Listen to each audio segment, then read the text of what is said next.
Hello दोस्तों, ये जो है आज की वीडियो में हम लोग टाइप्स ऑफ अकाउंट्स पढ़ेंगे। इससे पहले की वीडियो में मैंने अकाउंटिंग की डेफिनेशन बता रखी है, तो अगर आप नहीं देखे हो तो आप उसको पहले देखें। आज की हम इस वीडियो में बात करेंगे हमारे कितने टाइप्स के अकाउंट्स होते हैं। There are 3 types of accounts: real account, personal account, nominal account. Real account को हिंदी में वस्तुगत खाता कहते हैं, पर्सनल अकाउंट को व्यक्तिगत खाता और नॉमिनल अकाउंट को अवस्तुगत खाता कहते हैं। चलो अब हर को एक एक को देखते हैं कि सबको क्या क्या कहते हैं। रियल अकाउंट किसे कहते हैं?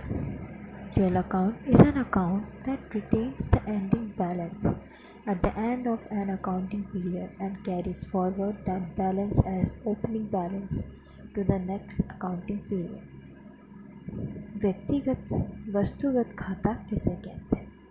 व्यापार की संपत्ति से संबंधित सभी प्रकार के खाते वास्तविक खाते होते हैं। प्रत्येक संपत्ति के लिए एक अलग से खाता खोला जाता है, जिसकी सहायता से व्यापारी प्रत्येक संपत्ति का किसी निश्चित तिथि पर मूल्य ज्ञात करता है। अब आते हैं हमारा दूसरा पर्सनल अकाउंट, व्यक्तिगत खाता। Personal account means the elements और accounts which represent person and organisation. व्यक्तिगत खाता उसे कहते हैं जो खाते किसी व्यक्ति, कंपनी, फार्म, बैंक, बीमा कंपनी, संगठन आदि को परिभाषित करते हैं, उन्हें व्यक्तिगत खाता कहते हैं।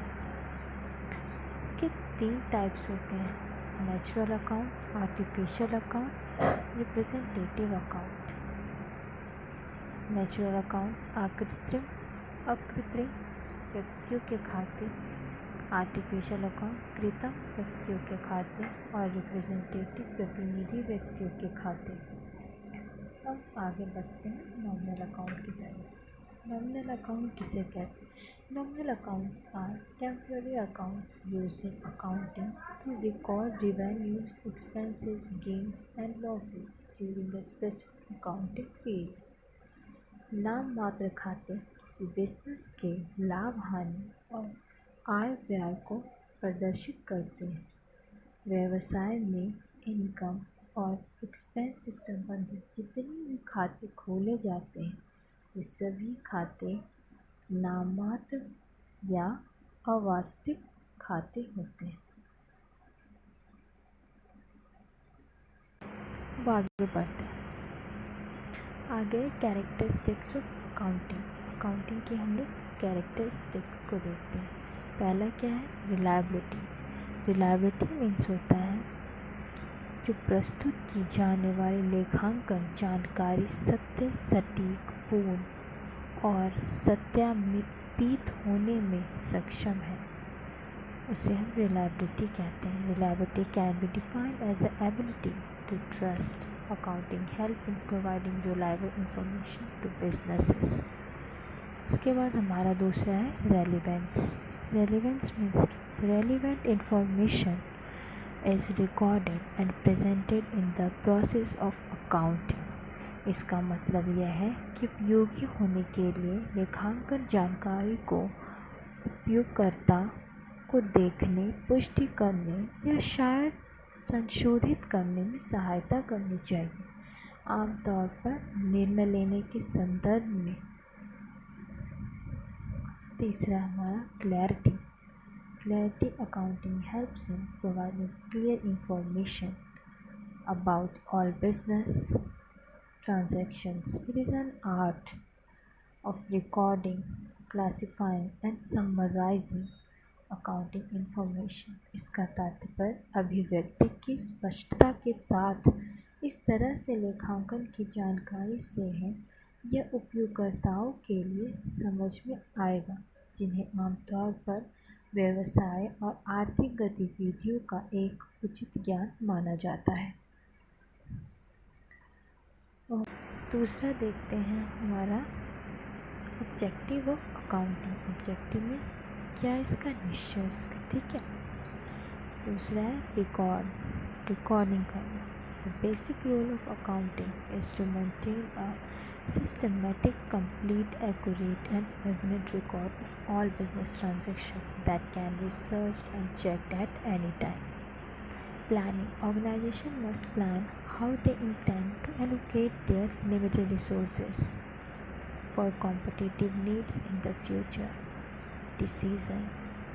Accounting helps managers make a number of business decisions and create policy to make organizational process more efficient. Performance. Accounting helps determine how well a business is doing by summarizing financial information into quantifiable indicators. Liquidity.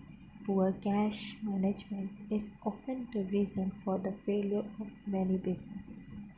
Liquidity means जब cash जो solid होता है intangible and वैसे उसको convert हो जाए easily cash में.